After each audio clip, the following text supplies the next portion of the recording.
ഈ 19-ാം നൂറ്റാണ്ട് കഴിഞ്ഞതിന് ശേഷം എനിക്ക് ഇങ്ങനത്തെ ക്യാരക്ടർ റോൾസൊന്നും വരുന്നില്ല, ആരും അപ്രോച്ച് ചെയ്യുന്നില്ല.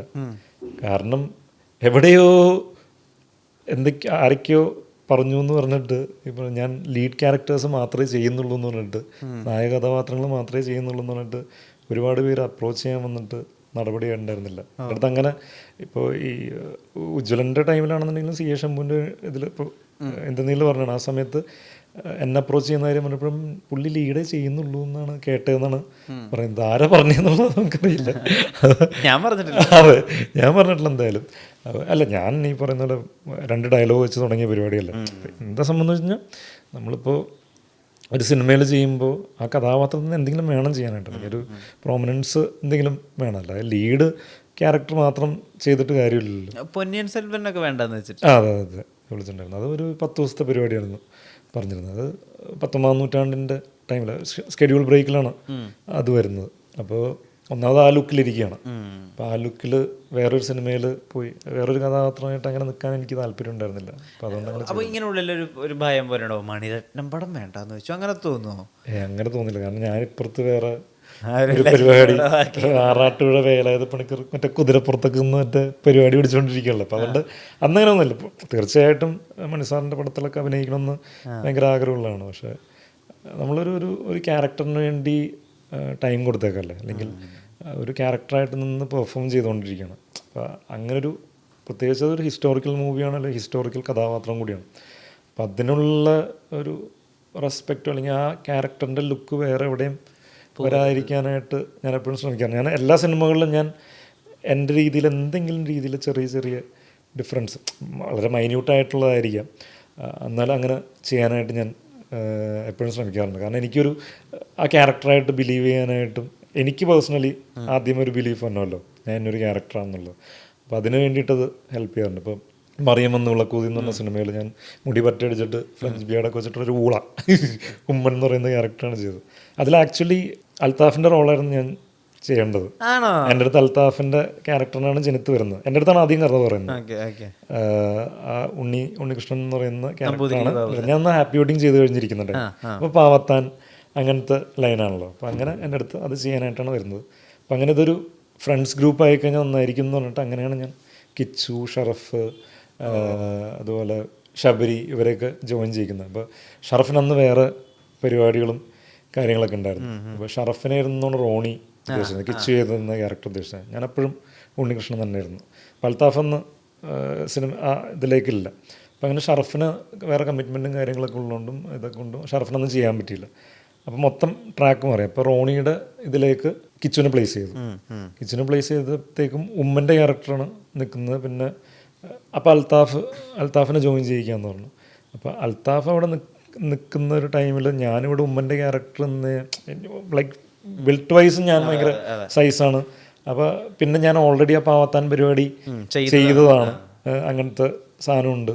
അപ്പം ഞാനാണ് ജനത്തിൻ്റെ അടുത്ത് പറയുന്നത് ഞാൻ ഉമ്മൻ ക്യാരക്ടർ ചെയ്യാം, അൽത്താഫിനെ ഇങ്ങോട്ടേക്ക് പ്ലേസ് ചെയ്യാം. അപ്പോൾ കുറച്ചും കൂടി ബിലീവബിലിറ്റി. അല്ലെങ്കിൽ സിനിമ എന്ന് പറയുന്നൊരു ഹോൾ ഇതാണ്. ഇപ്പോൾ നമ്മളിപ്പോൾ നായകനായിട്ട് നിന്ന് ചെയ്തിട്ട് പടം മുറക്കായില്ലെങ്കിൽ ഒരു കാര്യമില്ല. അപ്പോൾ എനിക്ക് ഭയങ്കര എന്താ പറയുക, ഒരു മിസ്കാസ്റ്റായിട്ട് എനിക്ക് ഫീൽ ചെയ്തു.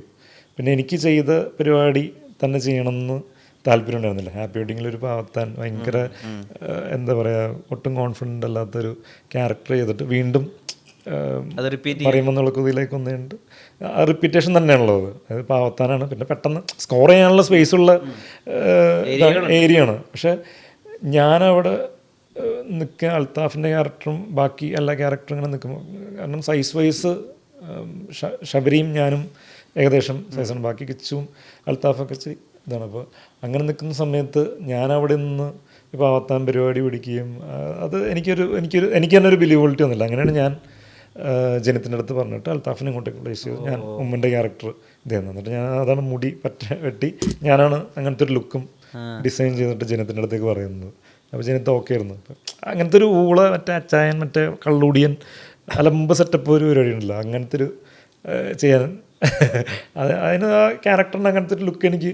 അപ്പം അപ്പം ഞാനങ്ങനെ എല്ലാ ക്യാരക്ടേഴ്സിലും അങ്ങനെ എന്തെങ്കിലും ഒരു പരിപാടി ഞാൻ പിടിക്കാനായിട്ട് ശ്രമിക്കാറുണ്ട്. അത് എനിക്കാദ്യം ഒരു ബിലീവബിലിറ്റി കിട്ടാൻ വേണ്ടിയിട്ട് ചെയ്യുന്ന പരിപാടിയാണ്. വരനിൽ അങ്ങനെ കിട്ടിയായിരുന്നു മുടി. അത് ഓൾറെഡി അവർ ഫുൾ സ്കെച്ചായിട്ടാണ് വന്നത്. അച്ഛനും ഈ പറയുന്ന ജിജോബായ് പുള്ളിയും ഡയറക്ടർ, പുള്ളിയും ഓൾറെഡി സ്കെച്ചും പരിപാടികളൊക്കെ എന്നെ വെച്ചിട്ട് സ്കെച്ചും പരിപാടിയൊക്കെ വരച്ചിട്ടാണ് ഓൾറെഡി എൻ്റെ അടുത്തേക്ക് വന്നത്. ഈ ആടിനെ പിടിച്ചിരിക്കുന്ന പരിപാടി അവർ ഓൾറെഡി സ്കെച്ച് വരച്ചിട്ടാണ് കൊണ്ടുവന്നത്, മുടിയൊക്കെ എങ്ങനെയായിരിക്കും എന്നുള്ള രീതിയിൽ. ആ സമയത്തല്ലേ പത്മരാജന്റെ പോലത്തെ മുകളിൽ ഫോട്ടോ ഒക്കെ ഭയങ്കര അത് 19 പ്രിപ്പറേഷൻ നടക്കുന്ന ടൈമിൽ, ആ ടൈമിൽ ഒരുപാട് പേര് അത് പത്മരാജനാണ് ഉണ്ട്. തീർച്ചയായിട്ടും ഉണ്ട്. ഇപ്പൊ കാണിച്ചു കൊടുത്താലും അവര് അത് പത്മരാജനാന്നുള്ള രീതി. ഇപ്പൊ അറിയാത്തവരുടെ അടുത്ത് ഇങ്ങനെ എൻ്റെ അടുത്ത് ചിലർ പറയും, ഇപ്പോൾ നിങ്ങൾക്ക് പത്മരാജൻ്റെ ഒരു കട്ടുണ്ടെന്നൊക്കെ പറയുമ്പോഴത്തേക്ക് ഞാൻ അപ്പോൾ ഗൂഗിളിൽ നിന്ന് ഫോട്ടോ എടുത്ത് കാണിച്ചു കൊടുക്കും. ഓക്കെ, എന്നിട്ട് ഇത് നിങ്ങളാണോ എന്ന് ചോദിക്കും. അതായത് ഇവർ പത്മരാജൻ തന്നെയാണെന്ന് വിചാരിച്ചിട്ട്. ഞാനന്ന് മുടിയുണ്ട്, ആ ടൈമിൽ മുടി ഇങ്ങനെ ബാൻഡ് വെച്ചിട്ടൊക്കെ ഇങ്ങനെ ഇരിക്കുകയാണ്. അപ്പോൾ ആ സമയത്ത് മുകേഷ്, ഞങ്ങൾ എപ്പോഴും ഈവനിങ്ങിൽ, ഇപ്പോൾ അൽഫോൺസ് ആ ടൈമിൽ ചെന്നൈയിലാണ്, പിന്നെ എല്ലാവരും ഷൂട്ടും ഇതൊക്കെ ആയിട്ടിരിക്കുന്നതുകൊണ്ട് ഞാൻ നമ്മുടെ അവിടെ സ്പേസിൽ മുകേഷ് മുരളീധരൻ ഉണ്ടാവും, ഷിനോസ് റഹ്മാൻ ബ്രദേഴ്സ് ഉണ്ടാവും. അപ്പോൾ ഇവരൊക്കെ ആയിട്ടിരിക്കുന്ന സമയത്ത് എന്തോ പത്മരാജൻ്റെ ഡിസ്കഷൻ എന്തോ പരിപാടി വന്നപ്പോൾ ഞാൻ എൻ്റെ ഓൾറെഡി താടിയുണ്ട്. അപ്പോൾ അവന്മാരെപ്പോഴും പറയാറുണ്ട്, കിച്ചു, ഷറഫ്, അതുപോലെ തന്നെ അൽഫോൺസ്, ഷിനു, മുകേഷ്, ഇവരൊക്കെ പറയാറുണ്ട് താടി വെച്ച് കഴിഞ്ഞൊരു പത്മരാജൻ കട്ടുണ്ടെന്നൊക്കെ പറയും. അതിങ്ങനെ എന്തോ സംസാരിച്ചെന്ന് പറയും. പക്ഷേ കണ്ണ് പുള്ളിയുടെ കണ്ണല്ലടാ, പുള്ളിയുടെ കണ്ടത് എങ്ങനെ ഇരിക്കുക എന്ന് പറഞ്ഞിട്ട് ഞാൻ അങ്ങനെ കാണിച്ചത്. മുകേഷ് പറഞ്ഞു അങ്ങനെ തന്നെ ഇരിക്കട്ടെ എന്ന് പറഞ്ഞ് അവനപ്പം തന്നെ ഫോട്ടോ എടുത്തതാണ്. ആ ഫോട്ടോ ആണത്. അതെ, കണ്ണങ്ങനെ, പുള്ളിയുടെ ഒരു കണ്ണിങ്ങനെയാണല്ലോ, ചെറിയ ഒരു പരിപാടിയുള്ളൊരു കണ്ണാണ്. അതങ്ങനെ പിടിച്ച് നിന്നപ്പോൾ അവൻ ആ ടൈമിൽ ക്ലിക്ക് ചെയ്തതാണ്. ആരെങ്കിലും ബയോപിക്കിനായിട്ട് സമീപിച്ചോ? ഇല്ല, ഒരുപാട് പേരിങ്ങനെ പറഞ്ഞു, പക്ഷേ എനിക്കറിയില്ല എന്താണ് എൻ്റെ ഒരു പോസിബിലിറ്റി കാര്യങ്ങൾ അറിയില്ല. പിന്നെ തീർച്ചയായിട്ടും ആഗ്രഹമുണ്ട്, ആഗ്രഹമുണ്ട്. ലെജൻഡ് അല്ലേ, അപ്പോൾ തീർച്ചയായിട്ടും ചെയ്യണമെന്ന് ആഗ്രഹമുണ്ട്. പക്ഷേ അതിന് ഒരുപാട് പ്രിപ്പറേഷൻസ്. കാരണം പുള്ളിയുടെ എനിക്ക് ആകെ ഒരു ഇൻ്റർവ്യൂ എന്തോ മാത്രമേ കണ്ടിട്ടുള്ളൂ യൂട്യൂബിൽ. അപ്പോൾ ബോഡി ലാംഗ്വേജും കാര്യങ്ങളൊന്നും പിന്നെ തീർച്ചയായിട്ടും കൊതിയുള്ളതാണ്. എന്നെ ഒന്നാമത് പറയുകയും ചെയ്യും കൂടി ചെയ്യുമ്പോൾ തീർച്ചയായിട്ടും താല്പര്യം നമുക്ക് കൂടുമല്ലോ. അറിയില്ല നടക്കുമോ എന്താന്നുള്ളതൊന്നും.